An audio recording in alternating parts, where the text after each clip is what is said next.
Okay, this video is looking at subtracting fractions. So very similar to adding fractions, but there is one question or one type of question in the SATs paper that gets a little bit nasty. So we're going to work through, as I did with the addition ones, we're going to work through from the very simplest questions to the harder ones. So if you think, yep, I know what I'm doing, it's just the mixed numbers that I get a bit confused over, then skip through. And as always, you can pause this, do the working out yourself, and then look back and see if you got the answer right if you'd like to test yourself. So, very straightforward questions to begin with. 7/8 take away 2/8. So, if the denominator is the same, the job is easy because it's already sorted this for us. So we never ever subtract the denominator always stays the same. So we're not going to do 8 take away 8 is 0, that's going to stay as 8s, and we just do 7 take away 2 is 5. Okay, 10/14, do another example, take away 3/14. So again, denominator stays the same, 10 take away 3 is 7. You could then simplify that if you wanted to. You'd get the mark for that though, to 1/2. Either's fine. Okay, slightly harder. 3/5 take away 1/10. Now, as I said, the denominator has to be the same. So you're going to have to make this one the same. So you look at this question and go, okay, what do I need to do to one of these numbers to make them the same? Sometimes you have to do it to both, but for this one I can see straight away 5 times 2 is 10. Anything you do to the bottom, you do to the top. So before I even start changing my fraction, I write that on both of them so I do not forget. So 5 times 2 is 10. So I'm going to write that in. 3 times 2 is 6. Now I can do 6/10 take away 1/10 to give me 5/10, which I can also, again, simplify to 1/2, but you don't need to. Let's make it a little bit nastier. Let's go for 8/9 take away 2/3. Again, you want to make those denominators the same. So this time, I can't divide 9 by 3 to get 3 because I can't do 8 divided by 3. So I'm still going to keep to my multiplying method. This 3, I can times it by 3 to get to 9, which means I need to do the same to the top. Let's rewrite that question out. 8/9 take away 2 times 3 is 6. 6/9 equals 2/9. Let's go for one that's slightly nastier. We have to use your times table knowledge a bit more. 3/4 take away 1/3. Now this time, neither of those numbers fits into each other's times table really nicely. So I have to instead find a number that the lowest common multiple, so the number that is in both of those times tables. So I know that that lowest common multiple is 12. That also, if you do the method where you times these two together, you're also going to get 12 for this one. So before I even start writing anything out, I'm going to write down so I don't forget, 4 times what is 12? 4 times 3. Anything you do to the bottom, do to the top. 3 times what is 12? 4. And I would be doing that on the question on the SATs paper. Now I can write my question out again with the 12 as the denominator. 4 times 3 is 12, 3 times 3 is 9. Take away 1 times 4 is 4, 3 times 4 is 12. 9/12, take away 4/12, leaves me with 5/12. Always making sure the denominator is the same. Right, slightly harder one. Don't see these questions as often, but I have seen them come up before. 1 take away 4/5. Now, you might be able to do that in your head straight away and go, well, how much more do I need to add to 4/5 to get to a whole 1/5? However, a couple of ways you can do it. You can look at this one whole and go, okay, I'm dealing with fifths, so how many fifths is a whole? 5/5.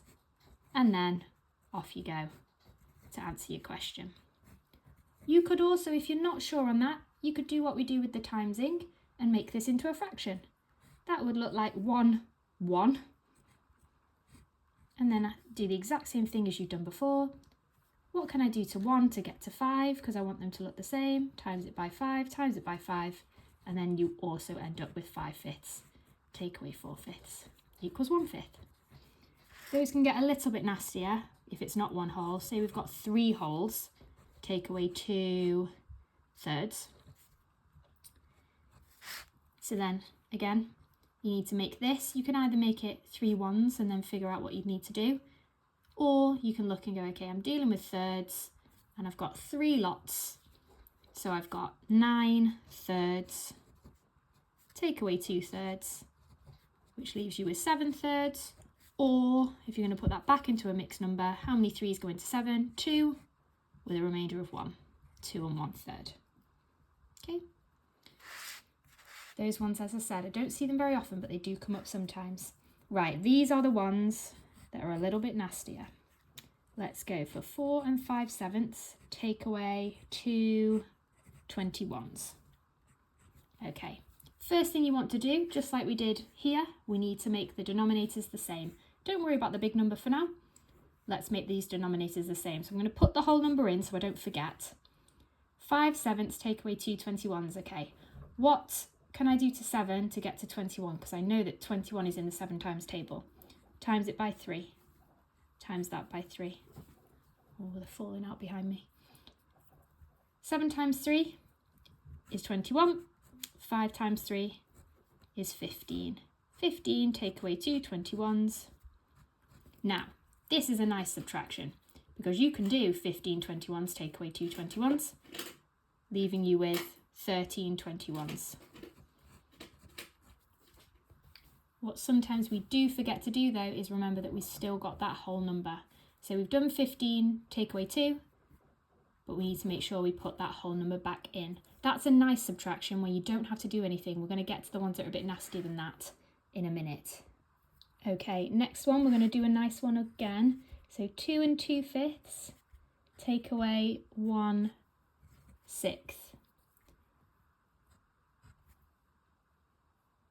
Okay, so we want to make the denominators the same again. So let's put the whole number in so we don't forget it. 2/5, take away 1/6. What is the lowest common multiple? Think about your 6 times table. It's going to be 30. So what do we do to 5 to get to 30? We times by 6. What do we do to 2 then? The same. 6 times 5 is 30, so we're going to times that. My 2 whole is already there. 2 times 6 is 12. 12/30, take away 5/30. Can I do that? Yes, I can. So I don't need to worry about doing anything with that mixed number, or that whole number, sorry. 12 take away 5 is 7. What do I need to not forget? To put that whole, or the 2 wholes back in. 2 7/30. Okay. Let's go for one now that has a bit of a nastier one. Tell you what, actually, we'll do this first. I'm going to do that same question with a whole number here. 1 1/6. So say you had this.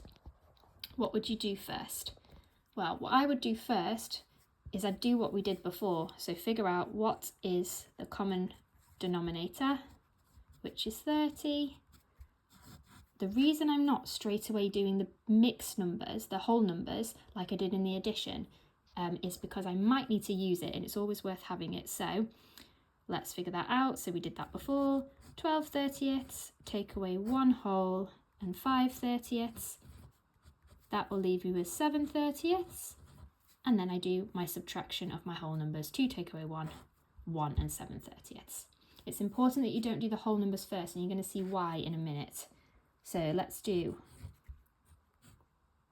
these are the harder ones. Okay. 5 1/3, take away 4/6. So straight away, we want to make these denominators the same. 3 times 2 will give you 6. 1 times 2 will give you 6. Put my whole number back in. 5 and 1 times 2, 2, 6. Take away 4/6. These are the nasty ones, because I can't do 2, 6, take away 4/6.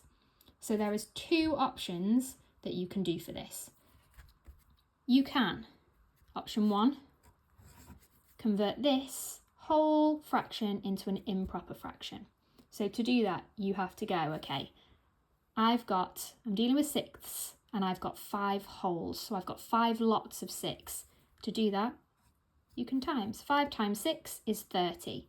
plus my extra 2 that I've got will leave me with 32 6. 32 6, which is all of that, now as an improper fraction, put it back into the question, take away 4 6. Nice and easy once you've done the trickier bit there. 32 take away 4, 28 6. Or you can then put that back into a mixed number fraction. How many 6s go into 28? 4 go into 24 with a remainder of 4, which will give you 4 2/3. The other option, which I know some of you prefer to do, is take that 5 2 6, take away 4 6, and go, okay, I don't need all of those 5. I just need one of them. So you're going to partition that into 4 and 1. And then you're going to take that one whole and make that, well, what is one whole when you're dealing with 6? It's 6 6.